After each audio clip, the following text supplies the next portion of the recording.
Hello and welcome to another casted set from the Age of Sunbros 3 January 2023 1v1 tournament.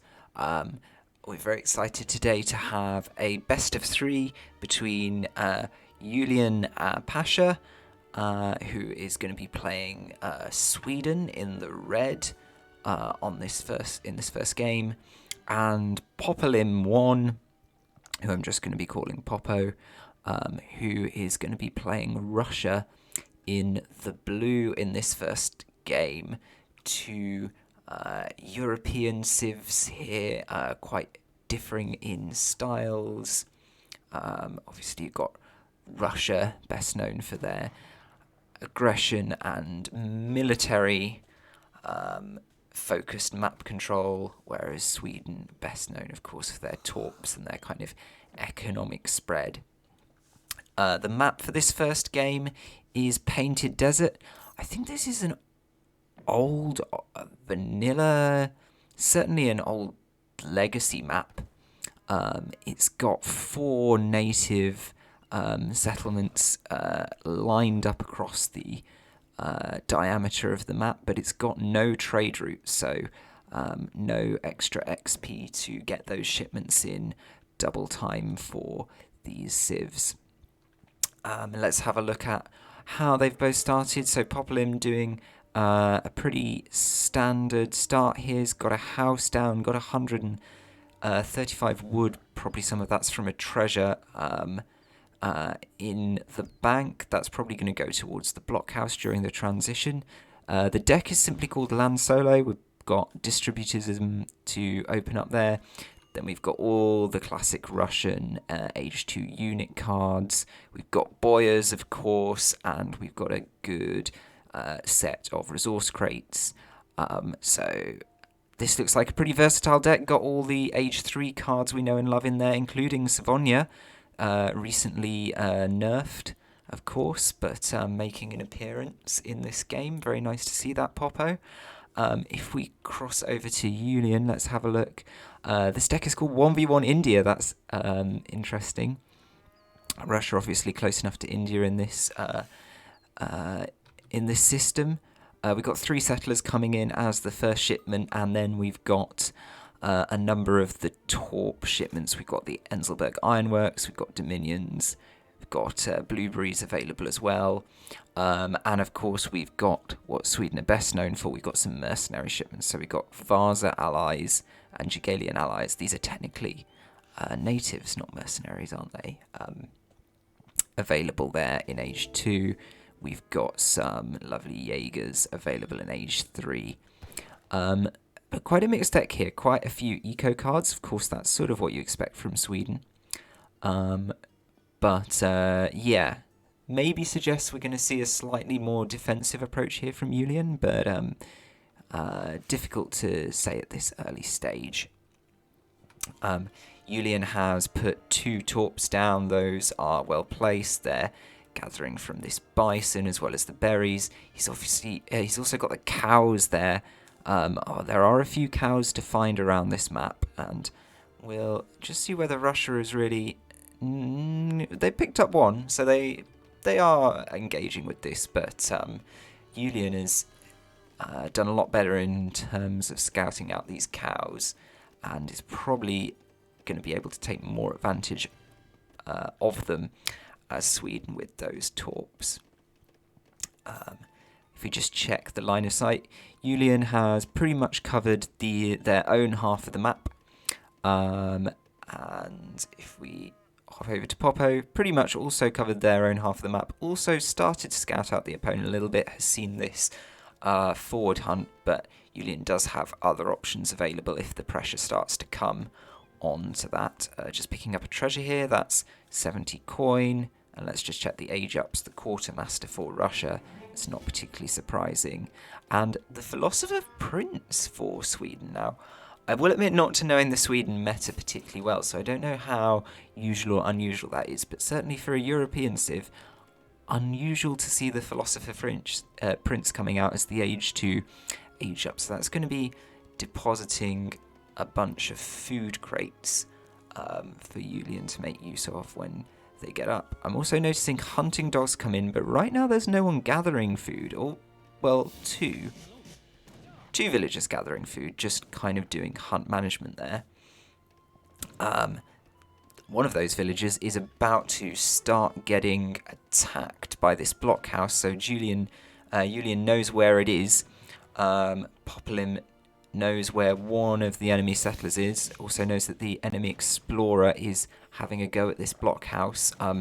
Interesting to just see the first shipment for Popolim on the age up is going to be that 700 wood. So not taking the opportunity to pop some units, perhaps some Cossacks out of this blockhouse and really start asserting control over this hunt, which they've got 2 of their own villagers on. That's a little bit cheeky. If we flip over to the other side, Julian is sending town militia, so another sign maybe that Julian is thinking defensively, thinking about trying to lock down and go into the long haul here. Has also built a stable and is building some hussars there, and has also built a barracks. That's quite a lot of wood spent on those buildings, especially since it was the food from the Philosopher Prince that they got from the age up. So all that wood would have been gathered by hand. It's an important moment for Sweden, this. They know that the blockhouse is there. They've got a batch of hussars. They're only going to get 2 out of that batch. Could do a bit better on these carrows. Let's have a look and see. Russia's first units are out, and it's 5 musketeers coming out now, taking control of this hunt. Looking around, are there any more villagers to be found? No, but the explorer has spotted a Torp villager up here near this mine. That's some really good use of the explorer, actually, to come across those. The 2 Huss from Sweden are themselves out on the map and not being used defensively, actually just taking a bit of a wander around. Going to explore a bit more of the map that Julian hasn't seen yet. Going to find out that there are a few hunts up here, but they're all undisturbed because the Russian town centre happens to have spawned quite a bit further south than that. And Russia is building up forces, as you would absolutely expect. We've got 10 muskets. Still none of those unit shipments used. Russia's only been sending the resource crates, so there's potential for quite a lot of follow-up after these muskets. The muskets are going to come in. They're going to take 1 villager. The villagers run away. The muskets also run away. 8 carrows there. I don't even know if the Russia player saw the carrows, as they've got to worry about 2 very annoying Swedish hussars running around their town centre and harassing their villagers. I don't think the Huss got any villager kills there. One of them got killed by the TC fire. The Russian units weren't sent back from this blockhouse. They've stayed at their post, still controlling this hunt, although I think Sweden has pretty much given up on it. So maybe an opportunity for another poke coming up soon. I'm just going to note that up here on this mine, we've got 4 torps going down, and the Russian explorer is trying to get in the way of it. So we've got a total of 1, 2, 3, 4, and another perhaps 4, but currently only 3, and another 3 at home. So a total of 10 torps up at the moment for Sweden. So that Swedish torp economy starting to kick into gear, but right now Russia has the advantage of units. It's also stacking up over 1,000 wood. That's just distributivism and the 700 wood, but it's a lot of wood that it's going to take a long time to get out onto the map, because I think this Streletsy only cost 100 wood a go, even with houses, which Russia really could do with building. Popolim's name proving a little bit of an omen as these units skirmish. A few carrows traded there for nothing much in terms of damage to the Russian mass. Kind of interesting that neither player wanted to take that fight, especially Russia. I think there's a little bit, although the Hussars now start to make that Swedish defense mass look a little bit more intimidating. I was going to say there might have been a little opportunity there for the Russian to try and clear out the Swedish base, force a town bell, and start to idle the economy. Instead, Russia's going to go up here to these 4 torps that they spotted earlier. I think perhaps that hussar came back and died. Apologies for missing that. Russia instead going to go up and siege these torps down. I'm not sure that's the best idea because it's taking an awful long time. They were there for about 20-25 seconds just before they got the first one down. And while that's happening, Sweden know that their villagers back home are safe. They know what army Russia has, and they know where it is, and so they can bring up their cavalry and bring up their carrows and feel very, very confident that they've got a good fight to have there. And so Russia is forced to back away once again. Russia has another shipment available. So far has sent the 700 gold, the 700 wood, and then the 5 costs. Could really do with another unit shipment here, I think, to make the mass a little bit more intimidating. Let's have a little pause and check in on Sweden's perspective. So Sweden has sent the Enselberg Ironworks to boost their torp economy, as you would expect. Dominions also boosting the torps HP, allowing them to build crates and delivering 4 torp wagons. A great combination card, that. And now they're going for the leather cannons. So that's really going to round out this Age 2 force of Carrows and Huss into a really nice diverse defense force. Another 5 Carrows. That's 25 Carrows, almost sort of getting towards thinking about an Age 2 push territory here from Julian. As these Cossacks very, very sneakily sent around the back, but I don't think it's gonna work out for them. Find one villager who was sort of jobless anyway, and then they're forced to run away again because we know that Swedish mass, in particular, those 25, I think we just got a patch of 1 out, so 26 Carrows in total are on the hunt.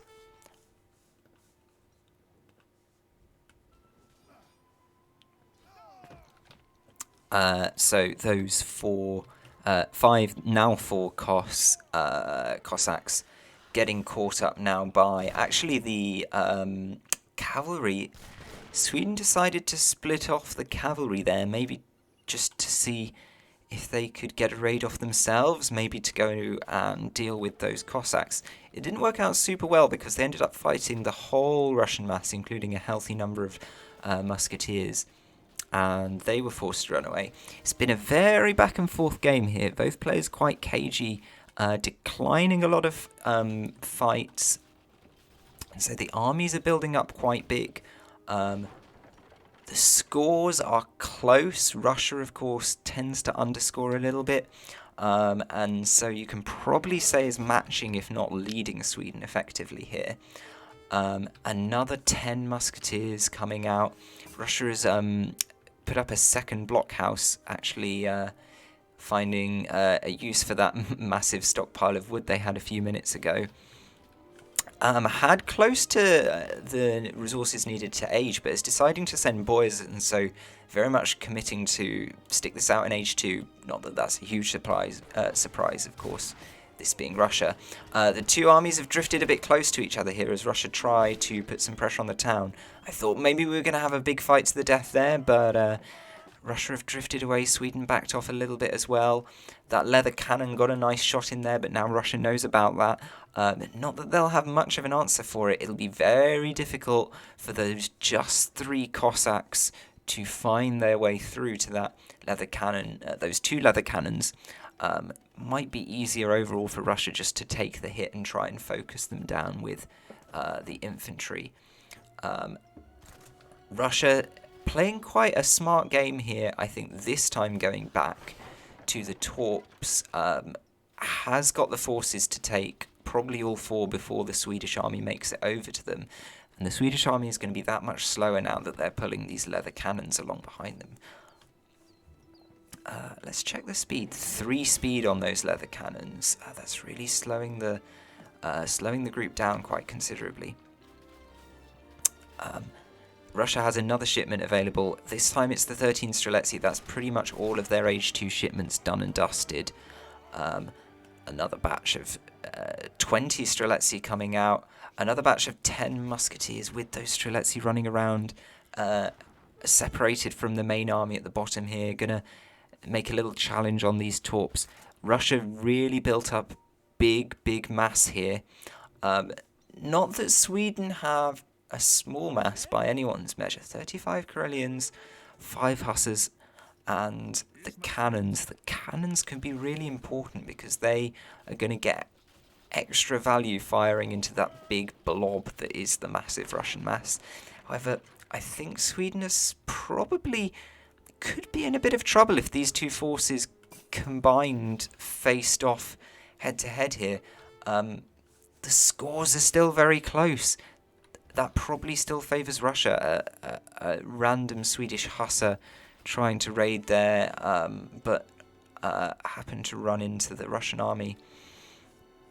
I'm feeling a bit impatient for these two big forces to have a big fight, but it's going to be a question of whether one of the players wants to go in and force it.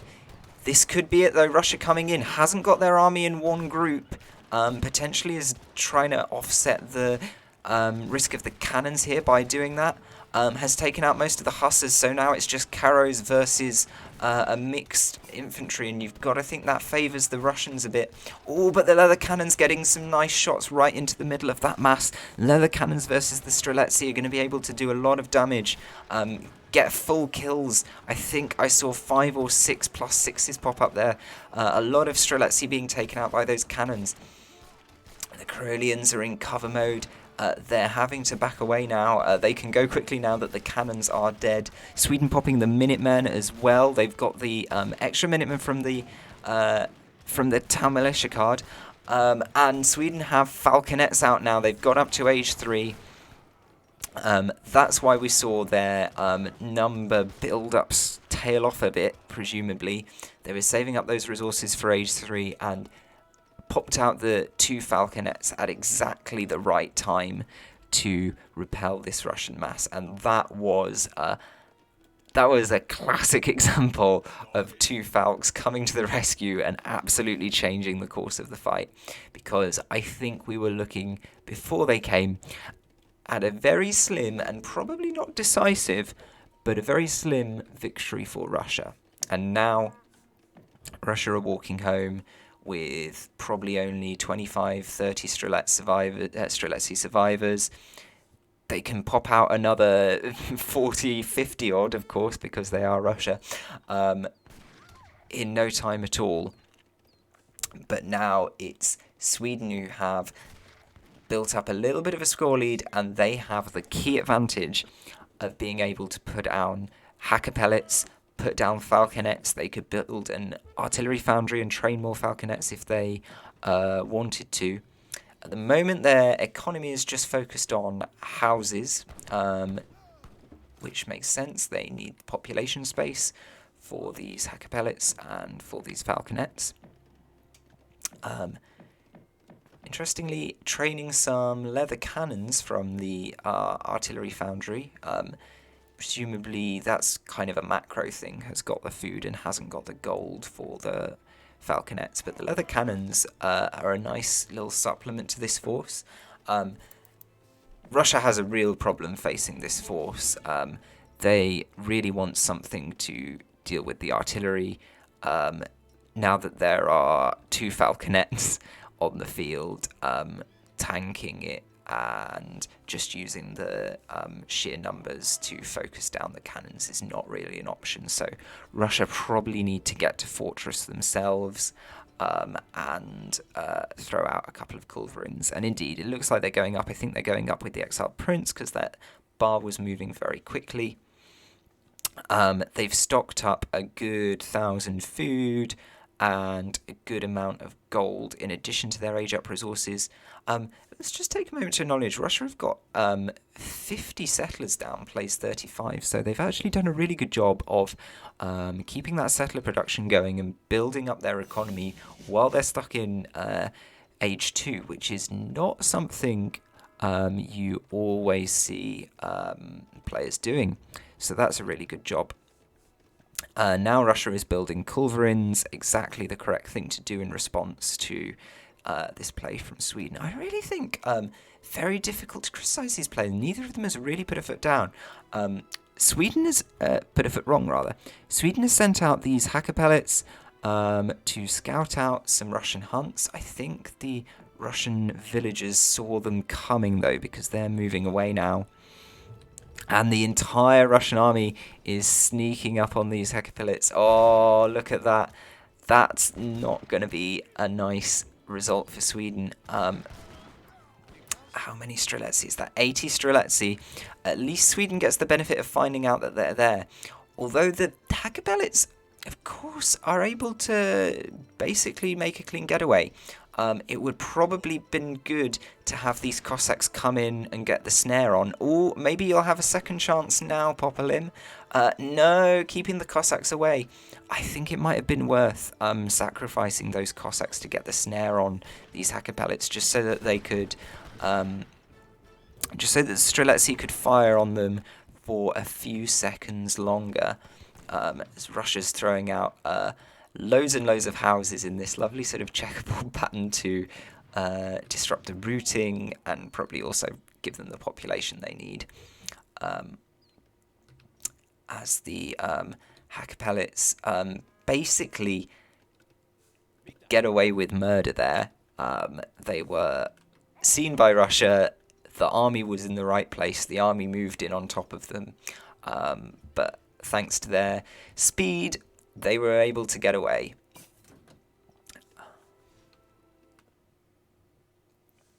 I'm just going to pause for a second and take a look at the Age 3 cards available for both players.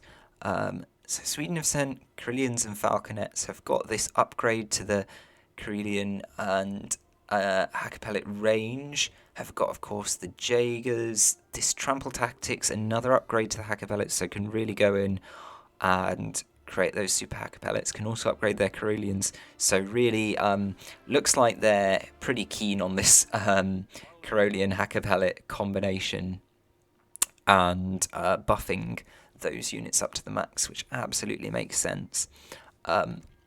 Popolim in Age 3 has also got a smattering of unit cards, hasn't sent any yet, has got these Cavalry Archer Mercenaries as well. I have no idea how good those are going to be, whether those are the answers to the hacker pellets. Has got conventional Cavalry Archers, Cav Combat, 2 Falconets, of course, and always an interesting card to see in the deck, the Surov Reform, to turn all the Streletsy into Musketeers. That could be an interesting thing to see come out at a crucial moment, although just wondering if there's we've got veteran Streletsy in. Don't know if the Musketeers are vet. We'll just check that the next time a batch pop out for Russia. No, the Musketeers are not veteran yet, so if we were going to see the reforms come out, it would be a little bit of a lost opportunity here. This game is still very, very evenly matched, as I noticed that Sweden has grabbed this trading post, this Apache trading post. It's going to give them the Apache Cavalry, which is a goon, and some settler speed, military speed, and a self upgrade there. I'm not quite sure what Sweden are looking to get from that. Maybe, of course, you do get a small XP trickle. Maybe that's what they're after with it. But Sweden probably, you would say, have a perfectly excellent goon unit of their own. So, anyway, some action here as Russia start to move out again. Russia probably feeling the pressure a little bit in this game. They're big push at the end of Age 2 was repelled by the arrival of these falconets. Has built up a very considerable mass once again, including these cannons. I'm just looking, those culverins have taken out one of the Swedish falconets, but there's two more sitting slightly further back. We'll pay close attention to what happens to them as the infantry masses are firing at each other. Of course, the Streletsy in principle counter the Karelians, so if it were just the infantry, you would say that Russia have a pretty good situation here. Looks like those falconets were also taken out by the culverins, so really good use of the culverins by Russia to deal with that Swedish artillery threat. There's one more leather cannon there, but the Streletsy are going to tank that as it looks like the culverins are too far back. Okay, there are some more leather cannons coming in from the back. Let's see whether Popolim can see those. Can't see those yet. We'll know about them in a minute. There's one more leather cannon. Oh, I thought it had been focused down, but I guess there were two there. There's one more leather cannon left alive in the front as well. Aside from that, all Sweden has left really is a fairly small number of Karelians, maybe 20, 23. And I think there are enough Streletsy on the map to deal with those, never mind the fact that there are these two falconets at the back, which can start firing on them as well.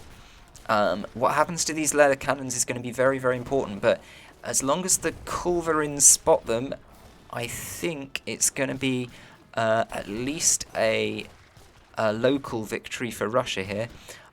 Form Huss coming out, going to try and get round and do something about these culverins, but we've got some cavalry archers coming in from the back, and those are going to be able to take out those Husses really, really nicely. I don't think any of the artillery, and no, none of the Russian artillery was killed there. So Sweden, I think, clear proof here that culverins absolutely beat trying to sneak cavalry around the back.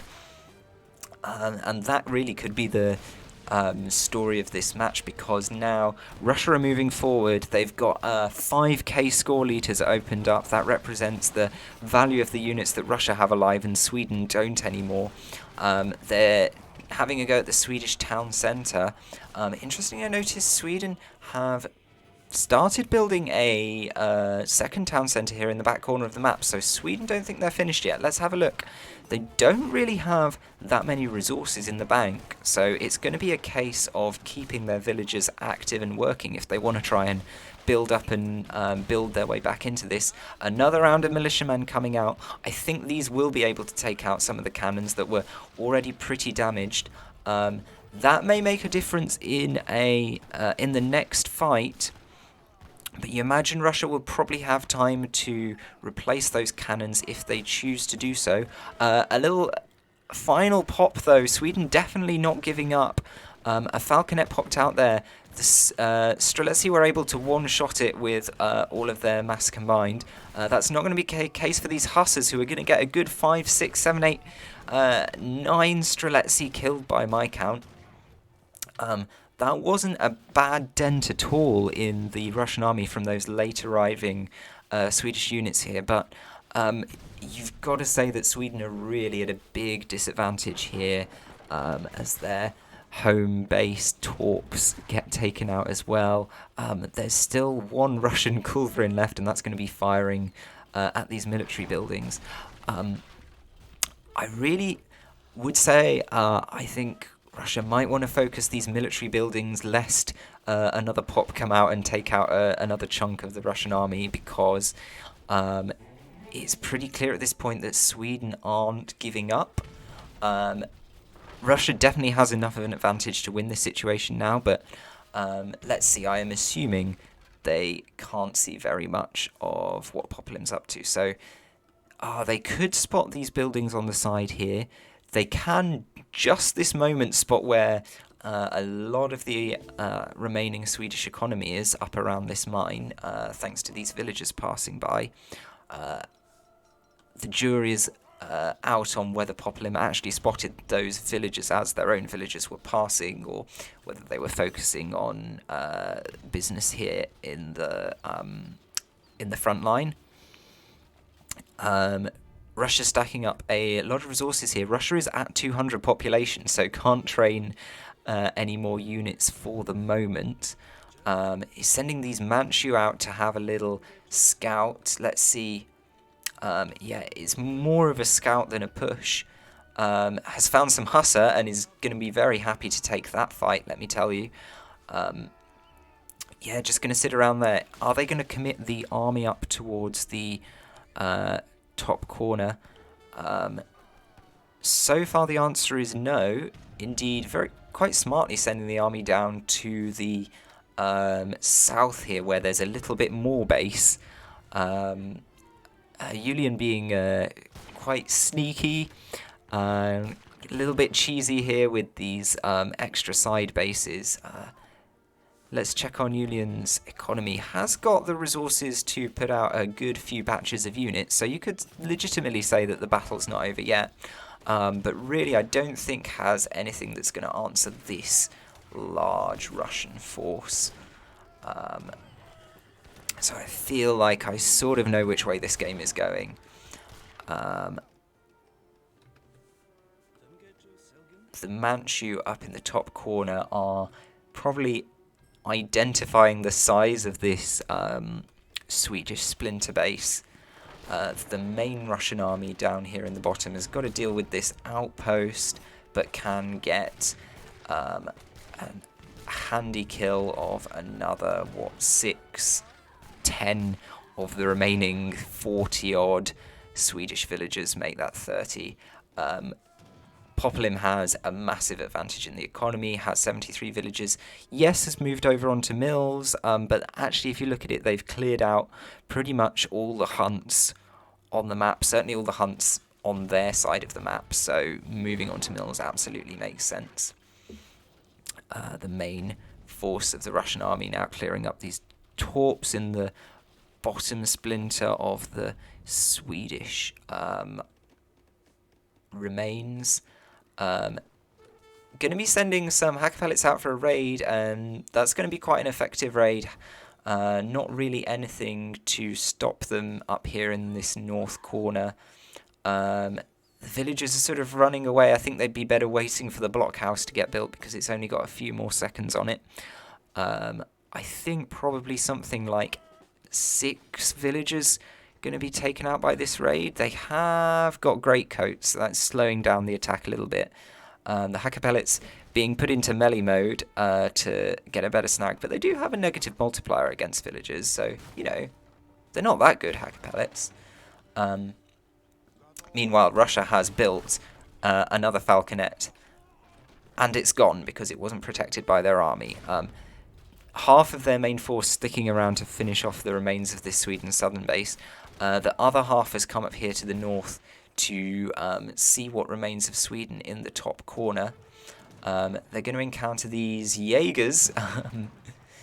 Gosh, remember back at the beginning of the game when we noted the Jaeger shipment? Going to be running into these Jaegers up here in the top, and there's a little bit of a base build up here from Sweden. They've got an estate down, they've got a mill, they've got a barracks, they've got a tower, but the scores are really telling the story. I think it's pretty much going to be all over the moment that this main Russian force arrives. So I'm just going to fast forward a little bit as the army starts to engage with the limited Swedish defence forces. There's an artillery foundry in the middle there. The tower is firing. The Jaegers are doing quite a good job. There's not really any hand cavalry in the Russian force. There's some Cossacks being trained, perhaps has spotted those Jaegers, knows that they need an answer to them. The Streletsy in principle will sort of trade at value for them. But here comes some Cossacks to properly finish off the job. Not the worst fight for Sweden, but they're a long way away from winning it, and they're a long, long way away from turning this game around. There's another 2 leather cannons pop out. They really, Julian really putting up a good fight for the full 30 minutes here, but I don't think that there's much left to cling on to, and yet as the Russian army starts to move on now to the final remaining section of villagers left in this Swedish splinter base, the GG is called, and that's the end of this very long first game. I think a really tight game, really well played by both players. I thought Julian's defense as Sweden in the first kind of third or half of the game was really impressive. A really impressive defense in Age 2 against a really by the book but still very impressive Russian push. Russia did a really good job of keeping their economy going in the back. I was so impressed to see them up to 50 villagers while they were still in Age 2. And I thought Russia was a little bit unfortunate, really, with that big Age 2 push that looked like it was going to be achieving something just as the Falconets popped out for Julian. Ultimately, I think the game was decided with this big fight just outside the Swedish base at around the 20-minute mark, and I think the key difference in that fight was that Russia brought culverins, and Sweden tried to get their cavalry in around the back, and let that be the lesson of the day. You'll do a lot better with culverins than you will trying to get your cavalry around the back. I think that was the tipping point. And from there, Russia played a fine game in terms of taking out and tracking down the last stragglers of Sweden. Sweden did a fine job of trying to push back into this, but I think it was really Popolim's to lose from that point onwards. Overall, a really exciting first game.